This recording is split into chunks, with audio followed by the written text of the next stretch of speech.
book is about blockade and blockading in the Civil War. That's a very, very diverse topic. So this evening, I've decided to concentrate on international aspects of the Civil War.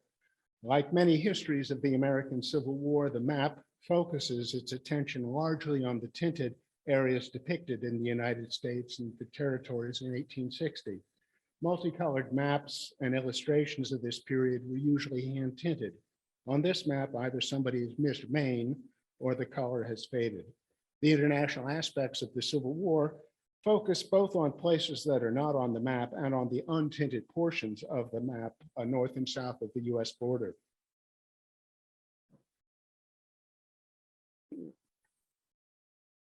Properly speaking, in 1860, the nation that we call Canada was a group of British colonies referred to as at the time as British America or British North America.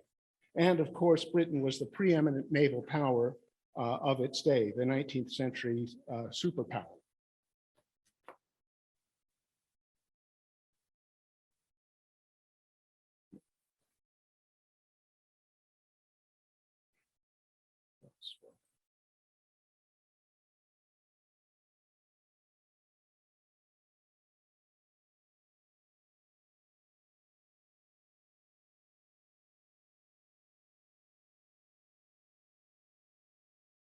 Americans have had designs on Canada since the Revolution, when they invaded and tried to persuade their neighbors to the north to join their war against Britain. The invasion was led by Richard Montgomery and Benedict Arnold, and it failed. The US infantry invaded Canada during the War of 1812. The treaty that ended that war restored the status quo. The final big-scale attempt at a land grab occurred in the 1840s when the US laid claim to all of the Oregon country, a territory in the Northwest that was then jointly administered by the US and Britain. Remember the slogan 54-40 or fight? James Polk ran for president on that platform, and he settled with the British on the 49th parallel just in time to launch a major war in 1848. American land grabs from Mexico were more successful. They started with the Texas Revolution in the 1830s. This was followed by that War of President Polk's in 1848, in which the US acquired California and adjacent lands. Finally, in 1853, the Gadsden Purchase extended the southern borders of Arizona and New Mexico. During the 1850s, Mexico was torn by a civil war that pitted conservatives against liberals. By 1860s, the liberals had gained control of the country, but both sides had incurred large debts to European bankers they were incapable of paying. Since Mexico did not have the ability to make payment on its international debts, the government suspended current payments. Your banker is your friend until you can't repay your loan. So to recap, this was the situation for the US in 1860-61. The neighbor to the north was a bunch of colonies that ruled by a superpower against which the US had fought 2 wars. The neighbor to the south was a struggling democracy trying to emerge from political chaos and being hounded by its creditors. In the middle, the US was a big nation with tremendous potential, but it was not a great nation on the world stage. The US had, why is my, oh. Well, it's advancing by the calendar, not, I need a view.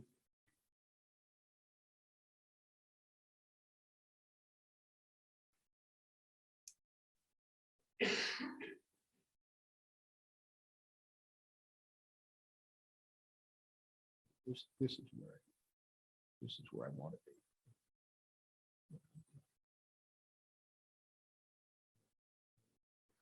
Go right ahead.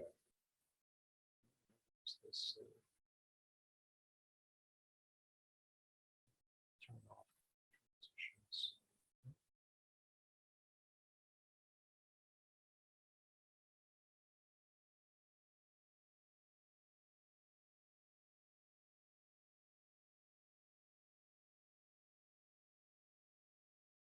This is the point in the program where you should be seeing the screen that says, due to circumstances beyond our control. I think this view will not move automatically. Okay. Okay.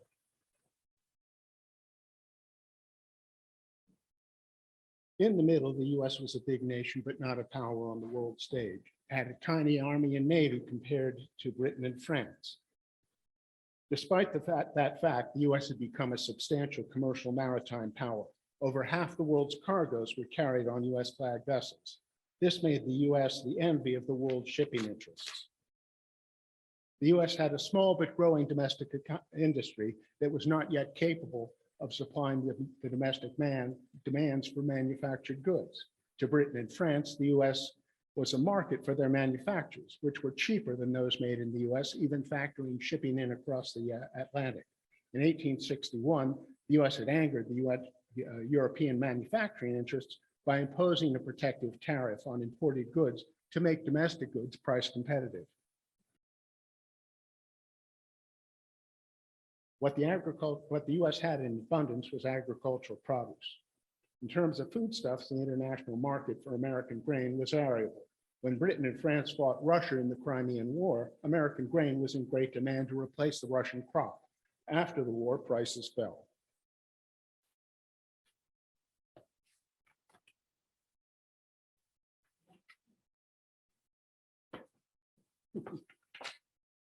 Cotton was a different story. The US produced about 3/4 of the world's supply of cotton fiber, and cotton represented about half the value of all US exports. Mills in Britain and France that produced American cotton cloth relied upon American cotton. These cotton mills employed thousands of workers. The US had another export that was at once intangible and real, an ideology of liberty and democracy that offered self-respect and hope.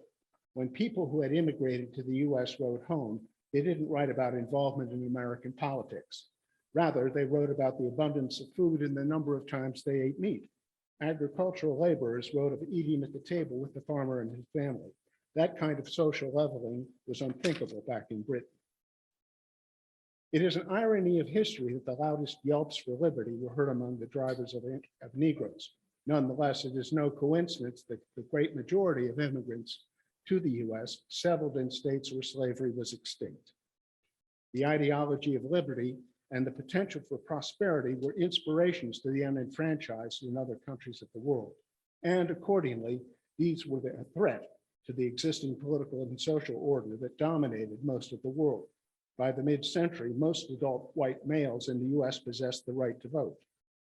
By contrast, in Britain, the Reform Act of 1832 expanded the electorate by 60%, with the result that about 1 in 5 adult males was eligible to vote. Many in the ruling class felt that this radical change in the electoral system was the final step towards democracy that they were prepared to take. If anything, the political situation in France was less enlightened. In France, the Second Republic, formed in 1848, was toppled in 1851 by a coup engineered by President Louis Napoleon Bonaparte. This resulted in the presidential powers being expanded and reduction of parliamentary authority. Louis Napoleon eventually changed his title from president to emperor. He intended his office to be hereditary, but his dynastic aspirations were cut short by the Franco-Prussian War in 1870 and 71. But that's getting ahead of ourselves. The world in the 19th century was well on its way to becoming a very small place. Each country looks out after its own interests and takes note of how its interests are affected by the actions and interests of other countries.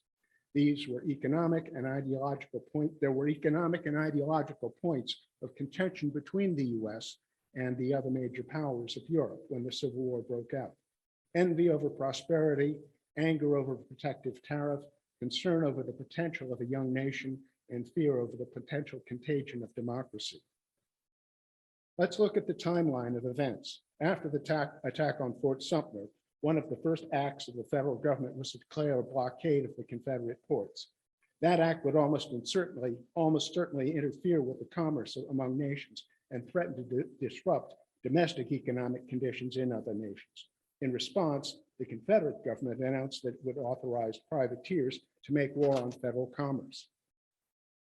A privateer is a private citizen of a country at war who possesses a ship and a license from its government that permits him to capture ships of the enemy nation and to make a profit while doing so.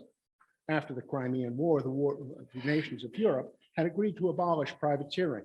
The US, having used privateers to its advantage in the past, refused to sign. But getting back to the present day concerns of 1861, the Civil War was only a few days old, and already there were several serious issues of international law. You may realize that, as you realize, the phrase international law is something of a misnomer. Anyone who follows the news realizes that the government doesn't always work the way they teach it in school.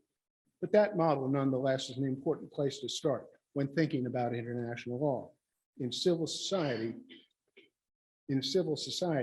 government makes the laws and enforces them. In theory, and mostly in practice, individuals who do not observe the laws are apprehended, prosecuted, and punished by the government. Each nation in the 19th century was a sovereign state, and there were no higher terrestrial authorities that stood over the nations to dictate the laws and enforce them. What we call international law in the 19th century was in large part customs that nations observed because the community of nations expected them to be observed.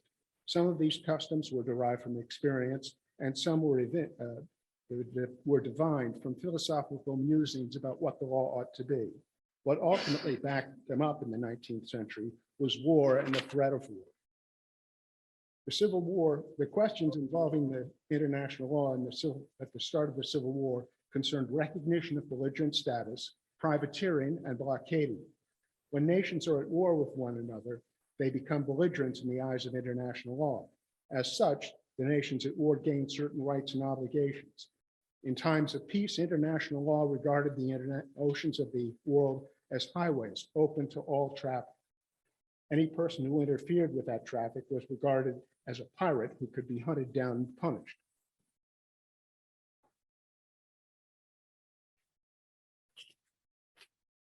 In time of war, a belligerent is empowered to make, under international law, to act like a pirate.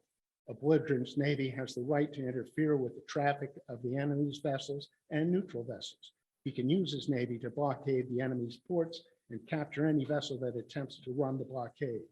His navy can capture and sink enemy vessels, both his naval vessels and his commercial vessels.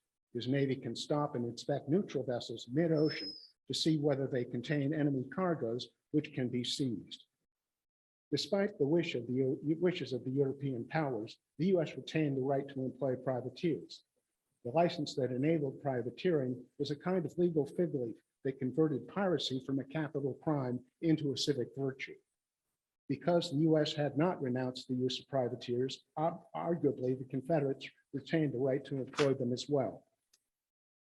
Thus, the first questions of international law in the Civil War centered on whether the combatants possessed belligerent rights. The Federals asserted that the Confederates were not a nation and therefore were not entitled to exercise belligerent rights.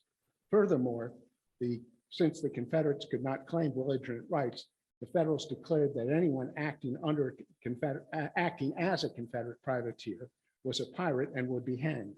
For their own part, the Federals asserted that, as a nation, they had the right to exercise belligerent rights and the right to close the ports of states that were in rebellion against the central government.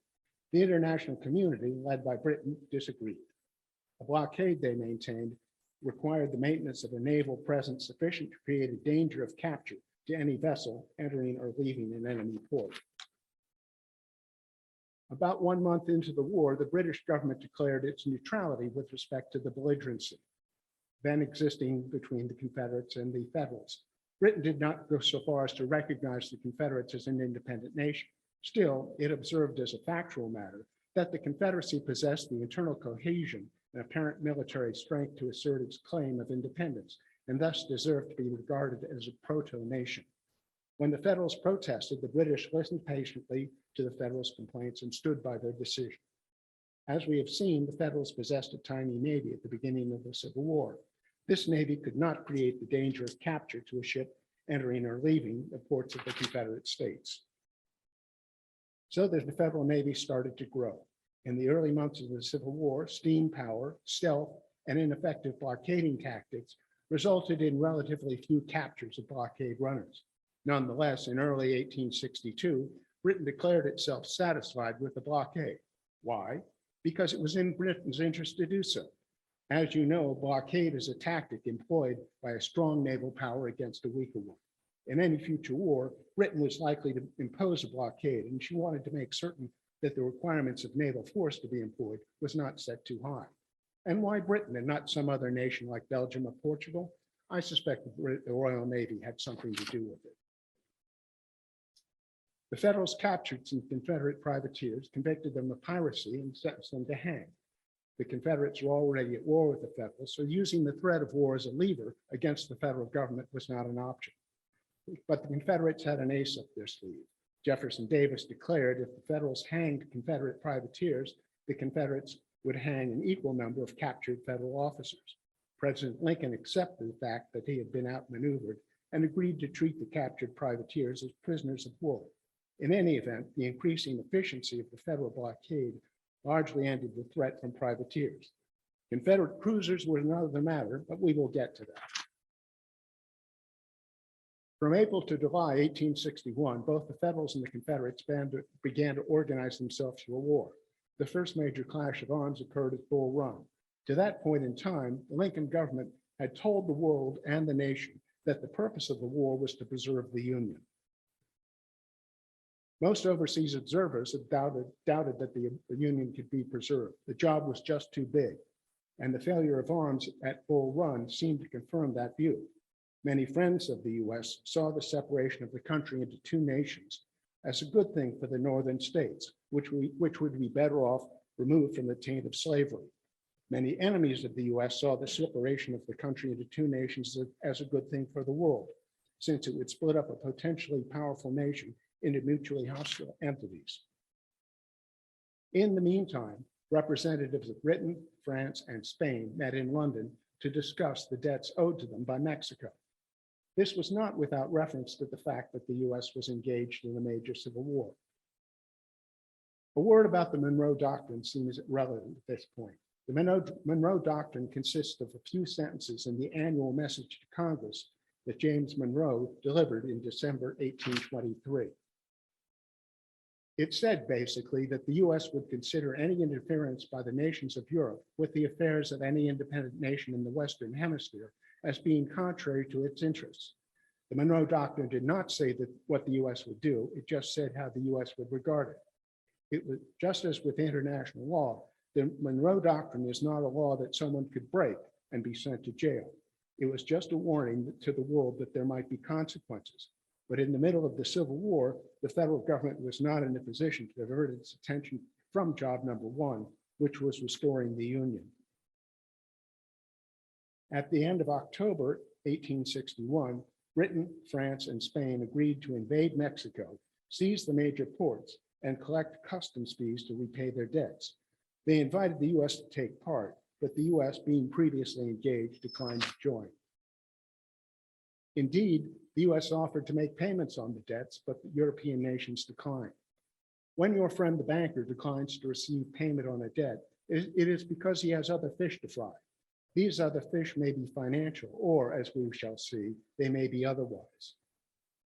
Just over a week later, in early November 1861, an aggressive federal captain stopped a British mail packet called the Trent, bound to Britain from Cuba. The captain removed two Confederate emissaries to the governments of Britain and France, as well as their secretaries. Captain Charles Wilkes was celebrated as a hero in the US. Secretary of the Navy Gideon Welles wrote him a congratulatory letter.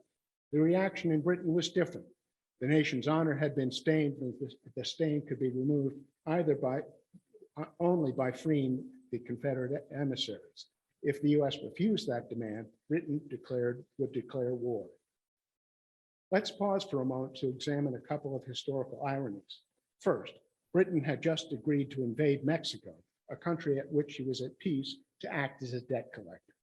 Now she was threatening war because a ship of a nation whom Britain had recognized as having belligerent rights had stopped a neutral vessel to look and took custody of representatives of an enemy government. Second, the error committed by Captain Wilkes under international law was to remove the Confederate emissaries from the Trent. His proper course of action would have been to capture the Trent, take her to the nearest federal port where a prize court could rule upon the validity of his actions.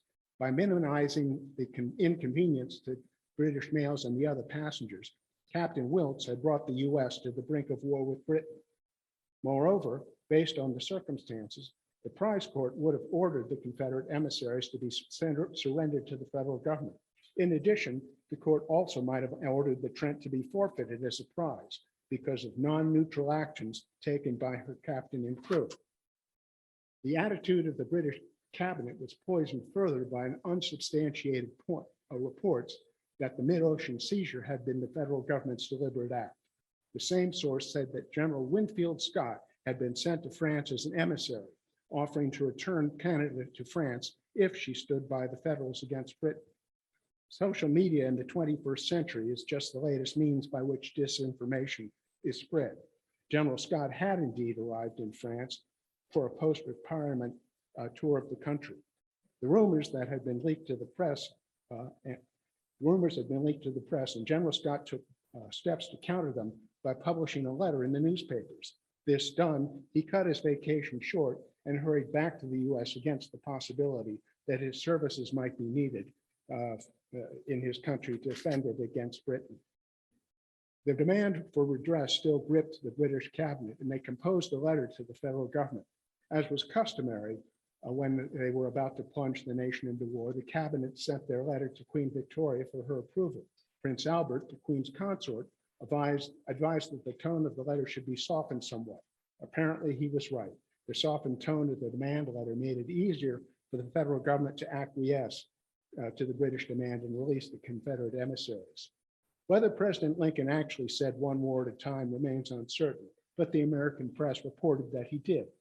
The slow passage of news back and forth across the Atlantic meant that, although Captain Wilkes had stopped the Trent in early November, the crisis was not resolved until January 1862.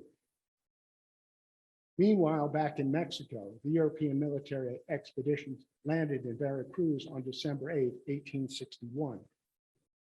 The invasion seemed to go well until the British and Spanish commanders observed that the French forces were being very aggressive toward the Mexicans. Bear in mind that this was not a holiday excursion.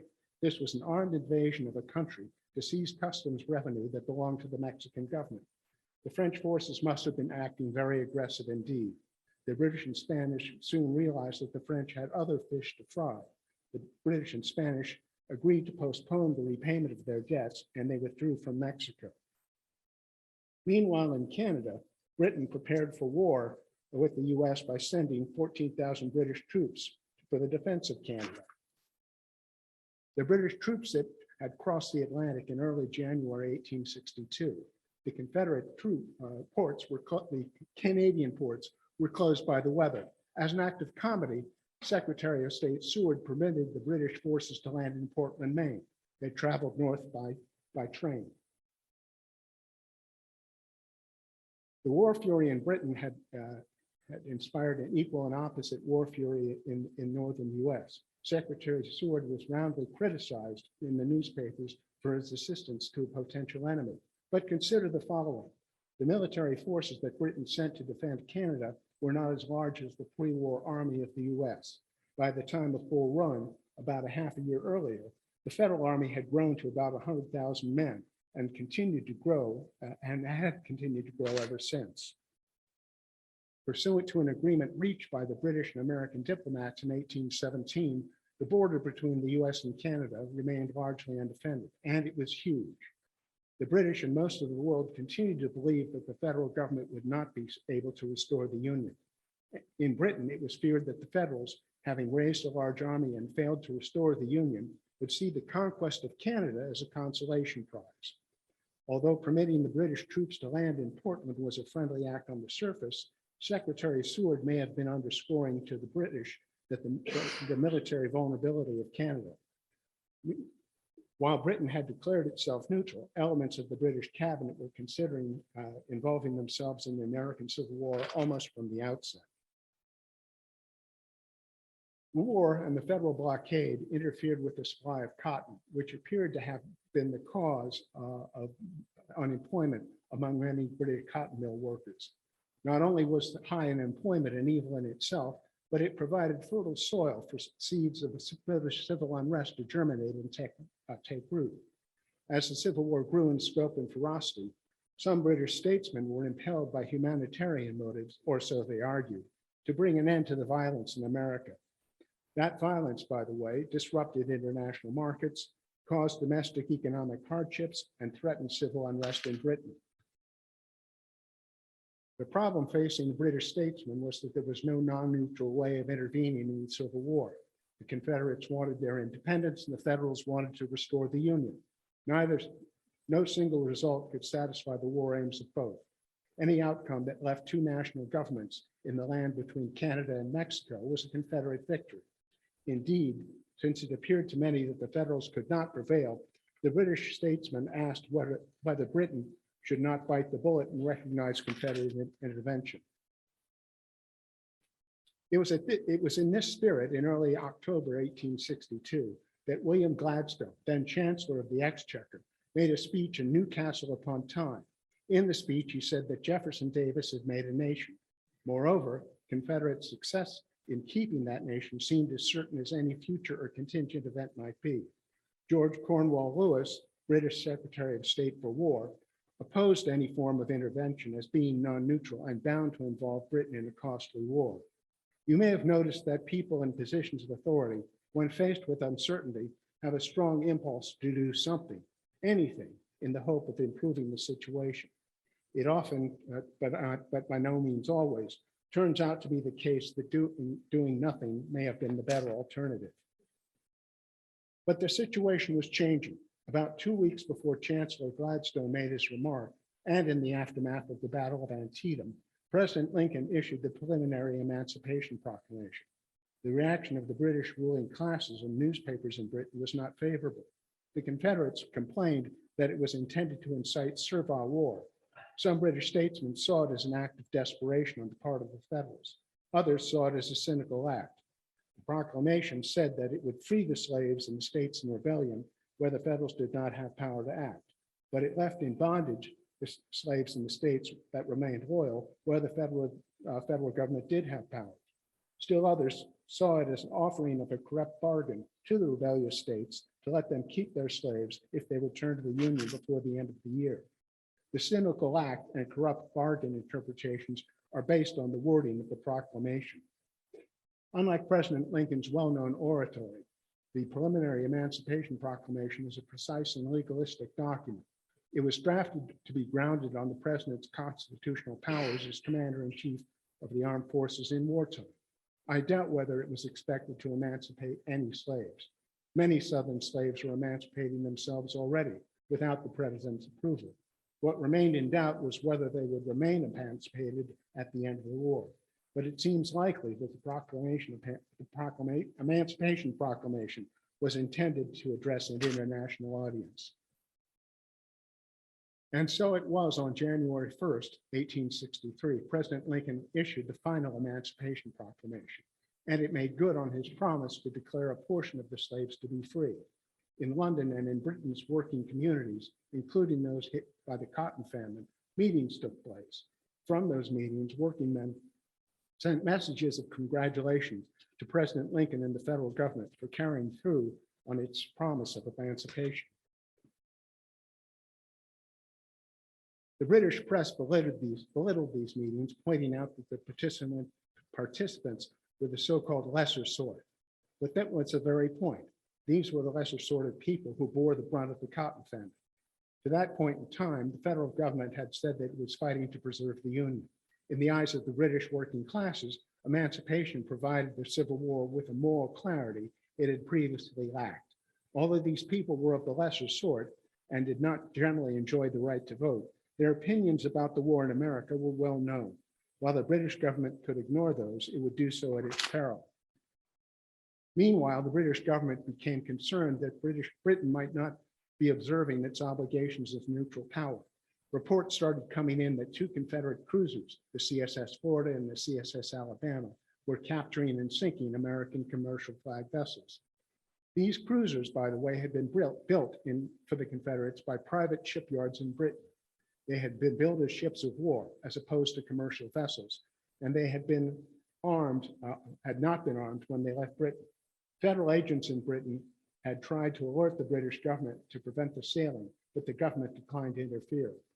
The way British neutrality laws work, the government could act only on proof that the law was being violated, not on the belief that it might be violated. Both vessels were commissioned in Confederate service in August 1862, and they began to play on federal shipping. The dangers that these and other Confederate cruisers posed to American commercial vessels caused large numbers of them to change to foreign ownership. That change substantially reduced the amount of the world's cargo that was carried under the US flag. The success of these cruisers made British government more vigilant in monitoring Confederate activities in Britain. Prompted by public opinion and concern about its neutral obligations, the British government seemed unlikely to involve itself in the Civil War. The possibility that Britain might recognize the independence of the Confederate nation before the end of the hostilities became remote.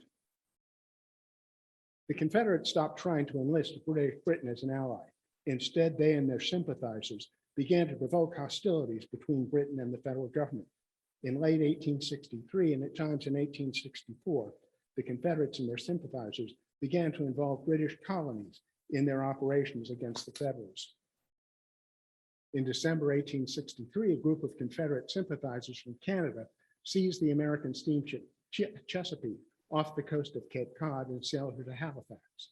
About a week later, two federal warships located the Chesapeake in Canadian waters. The naval vessels tried to seize the Chesapeake, and for a while there was an armed standoff between the Federals and British authorities. Most of the Confederate sympathizers escaped, and the few that were arrested by the British authorities were later released. The confrontation could have had significant international consequences. Although a belligerent has a right under an international law to act like a pirate, territorial waters are off limits. A belligerent power cannot capture an enemy vessel in territorial waters of a neutral power. The fact that the incident did not produce another encounter like that over the Trent shows how much the British attitudes had changed. In September 1864, a group of Confederate raiders disguised as civilians boarded a steamship on Lake Erie off from the Canadian shore. They hijacked her as part of the plot to free Confederate prisoners being held on Johnson's Island near Sandusky, Ohio. The hijacked steamer was intended as a stepping stone to capture the USS Michigan. She was the only armed federal vessel on the Great Lakes. The plot failed and the raiders fled back to Canada. A month later, Confederate sympathizers seized the American steamship Roanoke from Cuba bound for New York. Federal naval vessels pursued the Roanoke and sank her near Bermuda. That same month, Confederate troops crossed the border from Canada to raid St. Albans, Vermont. The Confederates raided 3 town banks and tried to set the town on fire. Federal troops pursued the raiders into Canada, apprehended them, and turned them over to Confederate officials. To underscore the seriousness of these matters, Secretary Seward gave note that the U.S. intended to cancel the agreement of 1817 that I mentioned earlier. The agreement permitted U.S. and British each to maintain only 4 vessels on the Great Lakes, all of which had to be small and lightly armed. To keep for those of you keeping count, the USS Michigan was the only federal naval vessel on the lakes. By comparison to the Michigan, the new Ironsides, an ironclad frigate built during the Civil War, shows her relative size and power. And it makes you wonder how useful the Michigan would have been in attacking a federal prisoner of war camp. A couple more threats from Canada against the US were reported, but none of these seems to have ripened into an active operation against the federal North. Either the reports were unfounded or the underlying problems were dealt with quietly by the authorities in Canada. In March of 1865, Secretary Seward decided to let the agreement of 1817 remain in place. As we know, despite the initial expectations, The Federals won the Civil War and restored the Union. In the post-Civil War era, quiet reigned on the northern border of the U.S., while war continued beyond the southern border. The other fish that the French were frying in Mexico was to replace the elected government under President Benito Juarez with a monarchy. After the European invasion of Mexico and the withdrawal of the British and Spanish forces, the Mexicans defeated the French at the Battle of Puebla on May 5, 1862. The Mexican government quickly declared Cinco de Mayo to be a national holiday. Soon after the holiday was established, however, French forces started winning the war. On April 10, 1864, Duke Maximilian of Austria was crowned Emperor of Mexico. General Ulysses S. Grant regarded the French invasion of Mexico as part of the Confederate rebellion, and he sent General Philip Sheridan to the southern border to monitor the situation. Monitoring the situation meant providing arms and ammunition to the Mexicans. When President Andrew Johnson ordered the army to stop, it was done surreptitiously.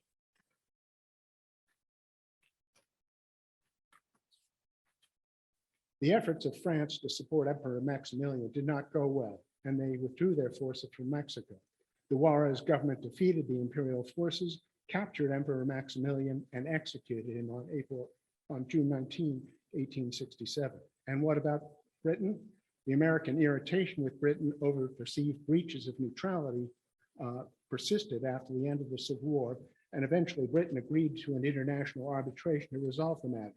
Some Americans hoped that the arbitration, known as the Alabama Claims Commission, would compensate the U.S. for the loss of her commercial maritime industry. As mentioned, the Confederate cruisers hunted American vessels, and many of those vessels shifted ownership to other nations to insulate themselves. The Alabama Claims Commission found that Britain had not acted in a neutral manner and awarded the U.S. $100.5 million in gold. That's more than $353 million in today's dollars. Well, maybe last year's dollars. The commission declined, however, to award damages for the loss of the American maritime industry. Some Americans hoped for such damages to be so large that Britain could pay its obligation only by giving Canada to the US. But as we know, things did not work out that way. There's one more story to tell that illuminates back channel and how a back channel and informal democracy can work even in the days of the Civil War. And the story takes us back to when the Civil War was being waged. Out on the West Coast, an adventurer named Asbury Harpendy acquired a Confederate officers' commission and authority to act as a privateer. He and some of his colleagues acquired a ship in San Francisco and planned to sail her to Mexico, where they would arm her as a privateer and use her to capture the ships carrying gold from California. Before they could execute their plan, they were betrayed and captured, and in October 1863, were prosecuted, convicted, and sentenced to 10 years imprisonment. One of the conspirators was a young British man named Alfred Rubery. It turned out that Rubery was the favorite nephew of John Bright. John Bright was a member of the British Parliament and a great admirer of the US. He was of a radical liberal bent, and he stood by the federal war effort when many others of his class thought the effort hopeless and even favored the dissolution of the Union. He was the friend of Massachusetts Senator Charles Sumner. During the Trent crisis, John Bright wrote to Sumner with advice for the Lincoln government on how to deal with the British government. Later, he counseled the Americans to send provisions to Britain to aid the unemployed cotton mill workers, and this was done. In December 1863, at the request of John Bright, made through Senator Sumner, President Lincoln issued a pardon for Alfred Rubery. The pardon stated, and I quote, "especially as a public mark of the esteem held by the United States of America for the high character and steady friendship of said John Bright." If we learn anything from this episode of history, US, Civil War, or otherwise, it's this: it's good to have friends in high places. Thank you very much.